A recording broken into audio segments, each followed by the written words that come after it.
শ্রেণীর শিক্ষার্থীরা, তোমাদের জন্য বাৎসরিক সামষ্টিক মূল্যায়ন 2024-এর জীবন ও জীবিকার একটি নমুনা প্রশ্ন ও উত্তর নিয়ে আসলাম। তো চলো আমরা প্রশ্নটি এবং উত্তরগুলো দেখে নিব। আমরা সর্বপ্রথম এই 1 নম্বর প্রশ্নর যেখানে 3টি প্রশ্ন রয়েছে এবং বলা হয়েছে যে কোনো 2টি প্রশ্নের উত্তর দাও। আমরা এই 1 নম্বর প্রশ্নটিকে আজকে সম্পূর্ণ করব। তো এখানে 1 নম্বর কয়েক প্রশ্ন দেখতে পাচ্ছ, ঋণ পণ্য কাকে বলে। 2 নম্বর মাঠ পর্যায় বলতে কি বোঝো। 3 নম্বর প্রশ্ন নামজারি খতিয়ান কাকে বলে। তো এই প্রশ্নের উত্তরটা আমরা দেখে নিব। আমাদের প্রথম প্রশ্ন ছিল ঋণ পণ্য কাকে বলে। উত্তরে আমরা লিখব, যখন কোনো প্রতিষ্ঠান এই শর্তে অর্থ গ্রহণ করে যে নির্দিষ্ট সময় শেষে উক্ত অর্থের উপর নির্ধারিত হারে মুনাফা প্রদান করবে এবং মেয়াদ শেষে মুনাফা আসল পরিশোধের আইনগত বাধ্যবাধকতা থাকবে, তখন তাকে ঋণ পণ্য বলা হয়। এ ধরনের ইনস্ট্রুমেন্ট ক্রয়কারী কোনরূপ ঝুঁকি বহন করে না। সকল ঝুঁকি ইনস্ট্রুমেন্ট বিক্রেতা বা ইন্স্যুরেন্সকারী প্রতিষ্ঠান বহন করে। ব্যাংকের মেয়াদি আমানত, সরকারি সঞ্চয়পত্র ইত্যাদি ঋণ পণ্যের একটি উদাহরণ। তো এই হলো আমাদের ঋণ পণ্য কাকে বলে বা ক নম্বর প্রশ্নের উত্তর। তো আমরা চলে যাব 2 নম্বর প্রশ্নের উত্তরের দিকে। প্রশ্ন ছিল মাঠ পর্যায় বলতে কি বোঝে।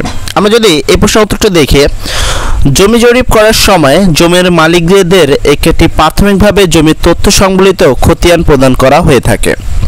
সেখানে জমির প্রাথমিক পরিচিতির তথ্য থাকে, তাকে মাঠ পর্যায় বলে। এই মাঠ পর্যায়ে কোনো ভুলভ্রান্তি থাকলে নির্ধারিত সময়ের মধ্যে নির্ধারিত প্রক্রিয়ায় সহজে সংশোধন করা নেওয়া যায়।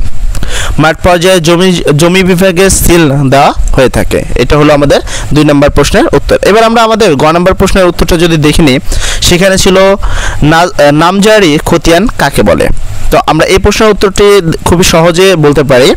আমরা উত্তরে লিখব যে খতিয়ান হলো জমি জরিপ হিসাব। একটি মোজায় কোনো মালিকদের যত জমি আছে সেই সকল জমির একত্রিত করে কিংবা বিক্রয়কৃত জমি ক্রেতার নামে পৃথক করে পৃথক নম্বর দিয়ে যে বিবরণ লিপিবদ্ধ করা হয় তাই নামজারি খতিয়ান। এই বিবরণের মধ্যে মালিকের নাম, পিতার নাম, ঠিকানা, মালিকানার অংশ, জমির শ্রেণী, জমির পরিমাণ, দাগ নম্বর, খাজনার হার ইত্যাদি উল্লেখ থাকে। এই নামজারি খতিয়ান সৃজনের কাজ উপজেলা ভূমি অফিসে সম্পন্ন হয়ে থাকে। অর্থাৎ কোনো ব্যক্তি ভূমির মালিকানা অর্জন করার পর নতুন ব্যক্তির নামে রেকর্ডভুক্ত করে রেকর্ডের হালনাগাদকরণের আইনগত প্রক্রিয়ার নামজারি বা মিউটেশন নামে পরিচিত। এই ছিল আমাদের সর্বশেষ প্রশ্নের উত্তর এবং আমাদের বাকি মূল্যায়ন পরীক্ষার প্রশ্ন উত্তর কিন্তু আমাদের এই প্লেলিস্টে রয়েছে। তোমরা সকল ধরনের কোশ্চেন, ঠিক আছে, সকল ধরনের কোশ্চেন পরীক্ষার ঠিক আগের দিন রাত্রে আমাদের এই প্লেলিস্টে কিন্তু পেয়ে যাবা। তাই আমাদের চ্যানেলটি সাবস্ক্রাইব করে আমাদের পাশে থাকবে, যেন সর্বপ্রথম 7টা থেকে 7:30টার মধ্যেই তুমি তোমার মূল্যায়নের মূল কোশ্চেন প্রশ্ন উত্তর সহ পেয়ে যাও। সর্বোপরি কথা, সবাই ভালো থাকো। আসসালামু আলাইকুম।